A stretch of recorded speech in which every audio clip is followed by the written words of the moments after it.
आज का जो आपका टॉपिक है वो है ग्रुप्स ऑफ अकाउंट्स। और ग्रुप का मतलब क्या होता है? समूह। जैसे बहुत सारे पर्सन मिला के ग्रुप बनाते हैं ना, वैसे यहाँ पे बहुत सारे अकाउंट्स का एक हम ग्रुप बनाते हैं। जैसे आप कोई भी लेजर बनाते हो तो उसको अंडर एक ग्रुप के डालते हो, है ना।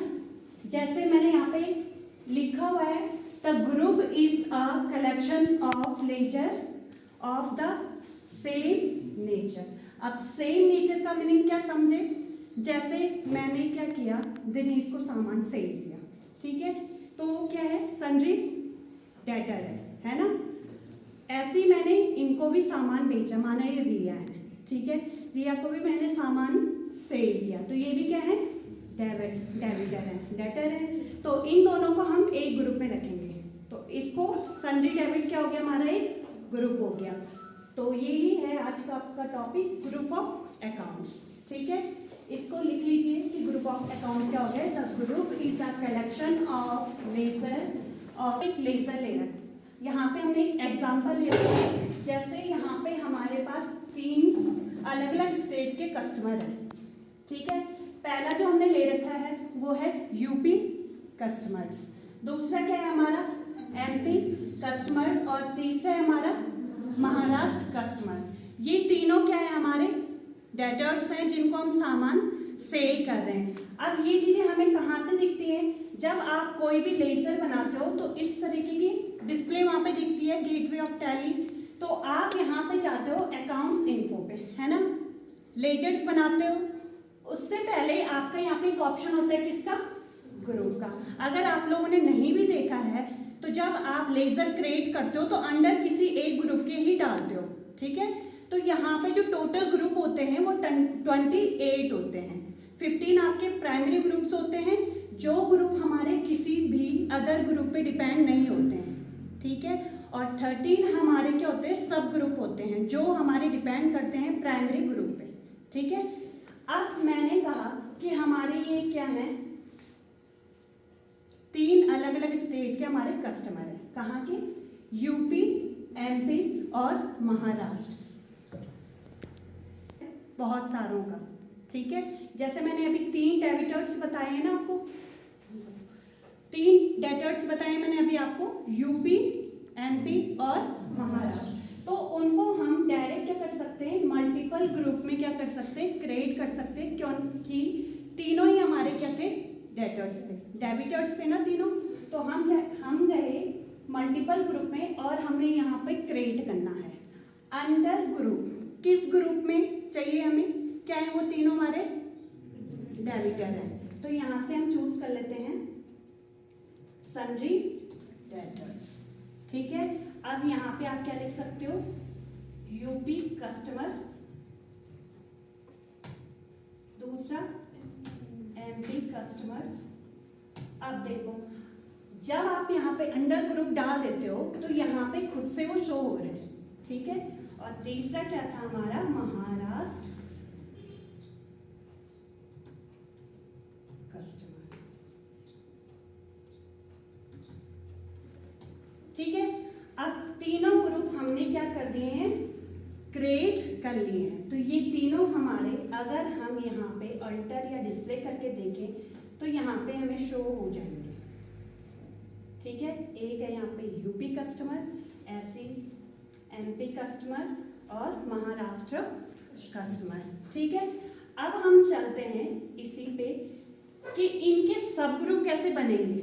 जैसे अभी तो हमने 3 ग्रुप बनाए हैं, अब इन्होंने इसके सब ग्रुप भी दे रखे हैं, ठीक है। जैसे एमपी का क्या है? इंदौर है, और दूसरा महाराष्ट्र का क्या है? मुंबई है, ठीक है। तो उसको बनाने के लिए हम क्या करेंगे? यहाँ पे फिर से हम जाएंगे मल्टीपल ग्रुप में, ठीक है। और यहाँ पे अभी हम जो अंडर ग्रुप डालेंगे इसको ऑल आइटम्स के डाल देंगे, ठीक है। अब मैंने यहाँ पे क्या बनाना है? इंदौर कस्टमर, और अंडर किसके डालूंगी? जो इसका ग्रुप पहले का था, इसका जो प्राइमरी ग्रुप था वो क्या था? एमपी, ठीक है। जिनको नहीं आ रहा है समझ में, अभी जब हम वहाँ से पढ़ेंगे तो आप लोगों का क्लियर हो जाएगा, ठीक है। यहाँ पे क्या लिखा हुआ है, एमपी कस्टमर, और इसका सब ग्रुप क्या है, इंदौर कस्टमर। तो एमपी कस्टमर तो हमने ग्रुप बना रखा है। अब जो हमने ग्रुप बनाना है, मतलब जो सब ग्रुप बनाना है, उसको अंडर डालना है किसके, एमपी। तो यहाँ पे हम बना रहे थे इंदौर कस्टमर, और इसको हम डाल देंगे कहाँ पे, एमपी कस्टमर, ठीक है, महाराष्ट्र वाले का। और इसका सब ग्रुप क्या लिखा हुआ है यहाँ पे, मुंबई कस्टमर। तो जो हम यहाँ पे अब मुंबई कस्टमर करेंगे,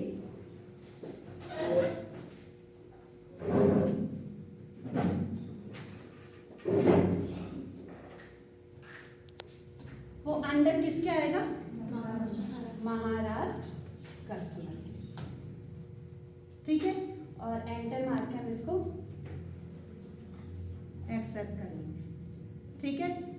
तो इस तरीके से हम ग्रुप बना सकते हैं, और ग्रुप के हम क्या कर सकते हैं, सब ग्रुप बना सकते हैं, ठीक है। जैसे मैंने कहा, ग्रुप्स जो हमें दिखते हैं यहाँ पे, जब हम डिस्प्ले करते हैं तो ये ग्रुप्स खुद से आते हैं ना, तो हर एक ग्रुप का अपना एक इंडिविजुअल क्या है, महत्व है, ठीक है। तो जैसे पहला है आपका यहाँ पे कि जो ग्रुप होते हैं हमारे, वो दो तरीके के होते हैं। एक हो गया हमारा प्राइमरी ग्रुप और दूसरा सब ग्रुप, ठीक है। प्राइमरी ग्रुप होता है जो इसका मेन ग्रुप है, जो किसी दूसरे ग्रुप पे डिपेंड नहीं होता है, ठीक है। लिख लीजिए इसको। हमने ये तो देखा कि ग्रुप हम बना रहे हैं, ठीक है, ग्रुप ऑफ अकाउंट्स हुए क्या, लेकिन इसका इफेक्ट पड़ क्या रहा है हमारी बैलेंस शीट में। अगर हम गलत हेड में डालते हैं किसी लेजर को तो उसका इफेक्ट क्या पड़ता है, ठीक है। तो जैसे मैंने यहाँ पे दो ट्रांजेक्शन लिखी हुई है, स्टार्टेड बिजनेस विथ 1,50,000 और परचेज गुड्स फ्रॉम राम 1,500। अब माना हम इनके अकाउंट्स बनाते हैं, तो अकाउंट्स जब हम इनके बनाते हैं, जैसे मैंने इसके लेजर्स बनाए, पहला मेरा कौन सा अकाउंट है, कैपिटल अकाउंट, तो यहाँ पे ग्रुप लिस्ट आ रही है ना। अब माना मैं यहाँ पे कैपिटल अकाउंट की जगह माना, ठीक है। अभी मैं बता दूँ कि अगर मैंने इसको गलत हेड में डाल दिया तो इसका इफेक्ट क्या पड़ रहा है। कैपिटल डाल दिया मैंने बैंक के अंदर,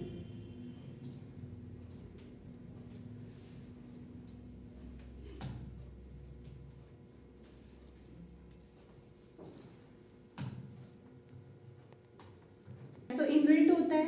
फिर परचेज अकाउंट बनाया मैंने, परचेज अंडर परचेज अकाउंट डाल दिया, और तीसरा बनाया मैंने राम का, और राम को मैंने सन्डे डेबिट कर दिया, ठीक है। अब हमें फर्स्ट एंट्री जब हम डालते हैं तो किसकी डालते हैं, पहले बिजनेस में इन्वेस्ट करेंगे ना, तो कहाँ पे डालते हैं, रिसीव में, ठीक है। यहाँ पे कैपिटल शो हो गया 1,50,000।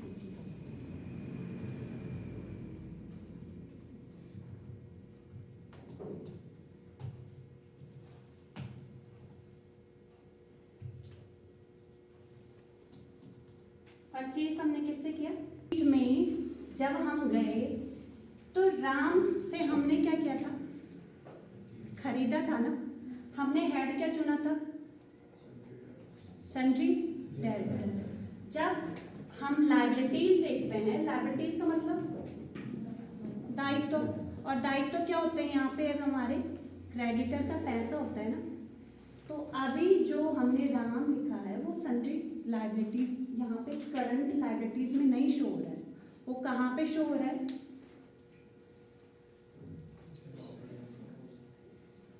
ठीक है, करंट एसेट्स में शो हो रहा है। एसेट्स मतलब संपत्ति, और संपत्ति में क्या क्या दिखाता है वो हम आगे जानेंगे, ठीक है। फिलहाल मेरे बताने का मतलब ये है कि हम जिस हिसाब से ग्रुप सेलेक्ट करते हैं उस हिसाब से हमारी यहाँ पे बैलेंस शीट होगी। अब बैलेंस शीट तो गड़बड़ हो गई है ना, क्योंकि हमने क्या किया है, ग्रुप ही हमने पहले गलत चूज कर लिया है। अब अगर मैं इसको चेंज करके दोबारा से राम को डेबिटर न करके क्रेडिटर कर दूं तो हमारी बैलेंस शीट प्रॉपर आएगी, ठीक है। और दूसरा हमारा कैपिटल अकाउंट, अभी इसको मैंने एक्सेप्ट कर लिया। अब अगर हम इसको दोबारा से बैलेंस शीट में देखें तो हमारे पास कहाँ पे आ रहा है बैलेंस, राम वाला करंट लायबिलिटीज, क्योंकि जितना हमने खरीदा है राम से उसके हमें क्या करनी है, अभी पेमेंट करनी है, ठीक है। और पहले कहाँ दिखा रहा था वो, एसेट्स में। क्यों? क्योंकि वो हमने डेटर बना रखा था और डेबिटर से तो हमें पैसा मिलता है, ना कि हम उसको देते हैं, ठीक है। तो हर एक ग्रुप का अपना यहाँ पे क्या होता है, रोल होता है। तो सबसे पहले जो यहाँ पे हमें ग्रुप में दिख रहा है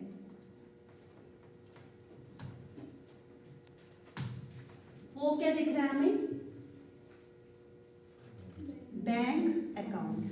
अब बैंक अकाउंट क्या होता है, इस अकाउंट में वो लेजर आते हैं जिसमें हम बैंक के थ्रू क्या कर सकते हैं, ट्रांजैक्शन कर सकते हैं, पैसों का लेन देन, ठीक है।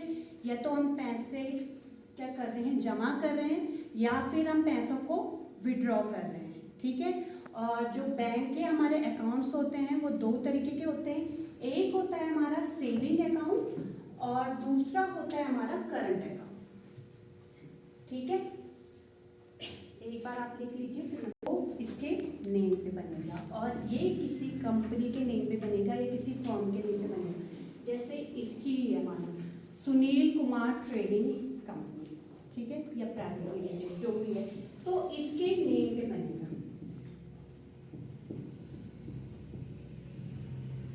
ठीक है। दूसरा, इसमें लिमिटेड होते हैं पैसे, ठीक है, और इसमें कोई लिमिट नहीं है, आप कितने भी पैसे से जमा भी करवा सकते हो, विड्रॉ भी करवा सकते हो, ठीक है। तीसरा, जब हमें इनका डेटा देखना हो तो आपको यहाँ सेविंग अकाउंट में एक पासबुक मिलेगी, ठीक है, जिसमें आपके ट्रांजैक्शन का रिकॉर्ड होगा। और यहाँ पे क्या मिलता है हमें, बैंक का स्टेटमेंट मिलता है, ठीक है। इतने आपके टोटल खर्चे हैं, इतना आपने विड्रॉ किया, इतना इंटरेस्ट लगा है, सारी चीज़ें, ठीक है। तो इन दोनों में ये डिफरेंस है, ठीक है। तो बैंक में वही ट्रांजैक्शन डालने हैं, या तो आप डिपॉजिट कर रहे हो या फिर विड्रॉ कर रहे हो। दूसरा अकाउंट क्या है हमारा, बैंक, ओसीसी और ओडीडी अकाउंट, दोनों सेम ही होते हैं, थोड़ा सा डिफरेंस है बस, ठीक है। तो पहले हम देख लेते हैं बैंक ओडी अकाउंट क्या होता है, लिखो मैंने इसको। जैसे बैंक हमें लोन देती है ना, ठीक है, वैसे ही इसमें भी हमें लोन की तरह अमाउंट मिलेगा, बट इसमें क्या है, थोड़ा डिफरेंस है। कैसे,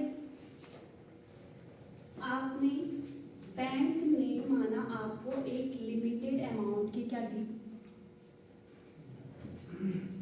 पैसे देने की क्या दे दी है, छूट दे दी है माना आपको, ठीक है। माना बैंक ने बोला कि मैं 1 लाख आपको उधार के तौर पे दे सकता हूँ, ठीक है। अब 1 लाख दिए हैं तो जिस दिन से बैंक आपको ये देगा वहाँ पे आपका एक बैंक ओडी अकाउंट स्टार्ट हो जाएगा। अब जब तक ये 1 lakh bank account OD account में आपके पड़े हैं तब तक आपको कोई इंटरेस्ट नहीं पड़ेगा, जबकि लोन में क्या होता है, जिस दिन से आपका लोन पास हो गया उस दिन से इंटरेस्ट कटना स्टार्ट हो जाता है, ठीक है। लेकिन बैंक ओडी अकाउंट में तब तक नहीं कटेगा जब तक आप इस अमाउंट से रिड्यूस नहीं करते हो कोई अमाउंट, ठीक है।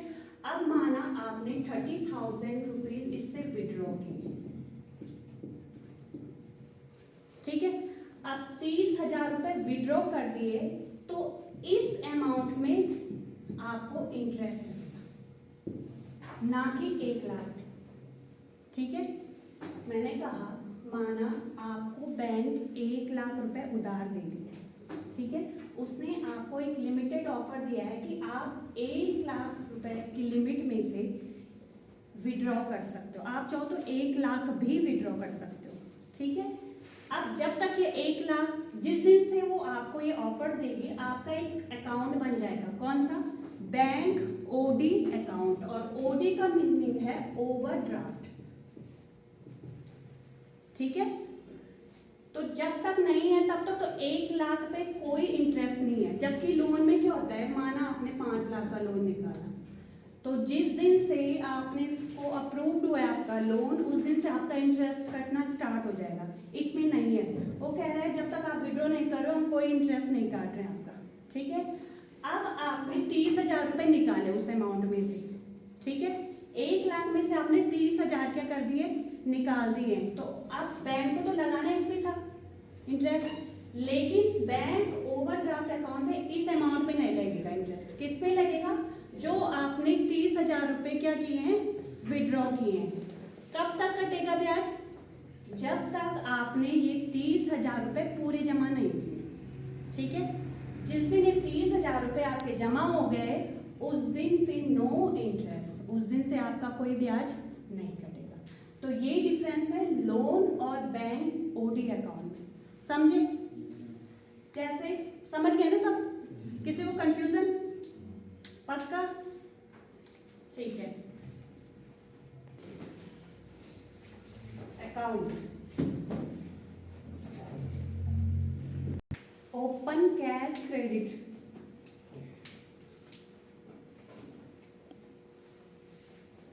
आपका एक प्रकार का ओडी अकाउंट की ही तरह है, बस इसमें क्या है, ये थोड़ा स्मॉल और मीडियम साइज के बिजनेस के लिए यूज होगा, ठीक है।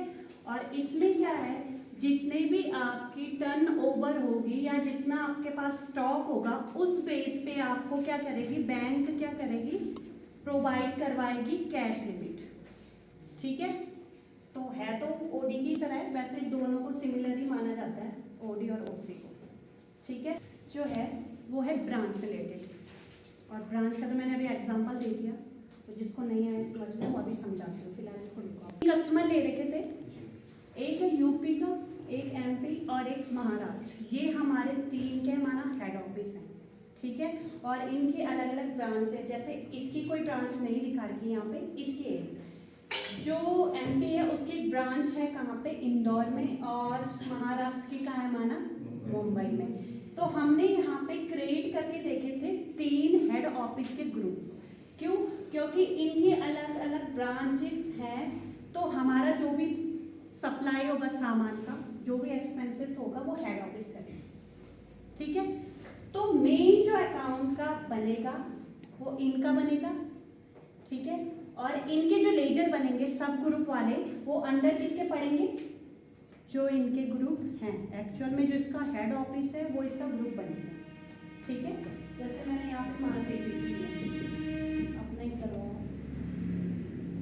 एक हमारी ब्रांच का है और दूसरी अब कोई भी एक्सपेंस करना हो, कोई भी हमारा खर्चा हो, प्रमोट पूंजी से रिलेटेड जो भी आपका इन्वेस्टमेंट है वो कैपिटल हो गया। तो जो भी ओनर है जो अपना बिजनेस शुरू कर रहा है उसके नेम पे आपका ये क्या बनेगा, कैपिटल अकाउंट, ठीक है। जो भी उसका इन्वेस्टमेंट है उसके लिए अकाउंट बन गया। अब जो मेरा क्वेश्चन था कि करंट एसेट्स में क्या क्या चीज़ें आपकी शो होती हैं, ठीक है। तो करंट एसेट्स के कुछ सब ग्रुप है, जैसे बैंक अकाउंट हमने पहले पढ़ लिया है, ठीक है। बैंक अकाउंट पढ़ा है ना, जितने भी बैंक से रिलेटेड हमारी ट्रांजैक्शन है वो जहाँ पे शो होंगी वो हमारे किस में आएगा, बैंक अकाउंट में। और कैश अकाउंट में cash in hand, cash in hand का आपने अभी तक कोई लेजर बनाया है सोना? कैश अकाउंट जो हमारा होता है वो इनबिल्ट होता है टैली में, इसलिए उसको बनाने की जरूरत नहीं होती है। और आप लोगों को पता है एक अकाउंट हमारा या एक लेजर जो है हमारा वो एक ही बार क्रिएट होता है ना। अब डिपॉजिट एसेट्स में क्या चीजें आती हैं, सिक्योरिटी वाले ही क्यों आते हैं, शॉप सिक्योरिटी, लैंडलाइन सिक्योरिटी या पावर लाइन सिक्योरिटी, ये सारे किस में आएंगे आपके डिपॉजिट एसेट्स में। अब जैसे शॉप सिक्योरिटी क्यों आ रही है, जो भी जैसे हमने यहाँ पे एग्जांपल लिया है शॉप सिक्योरिटी, ठीक है।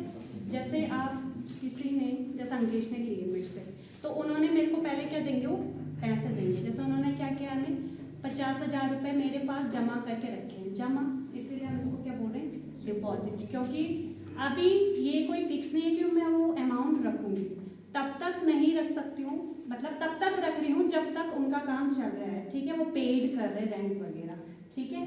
कल को उन्होंने शॉप छोड़ दी, माना जैसे मेरी बात 5 साल की हो रखी है, 6 साल की, जितने भी टर्म के लिए हो रखी है, बीच में ही वो दुकान छोड़ के चले गए, तो एक तो उसकी भरपाई उन पैसों से होगी, वो 50,000 इन्होंने जमा किए थे, या फिर मेरी दुकान में कोई टूट फूट हो गई, जैसे इन्होंने आग लगा दी, ठीक है, आग लग गई, तो उसकी भरपाई भी क्या होगी, उन पैसों से होगी।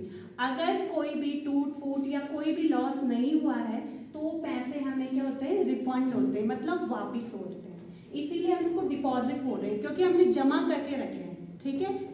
अगर कोई भी नहीं होगा तो रिफंड होंगे, ठीक है। तो इसीलिए जितनी भी हमारी सिक्योरिटी के तौर पे जो भी हमारी कैश अमाउंट होती है उसको हम किसके अंडर डाल रहे हैं, डिपॉजिट एसेट्स में, ठीक है।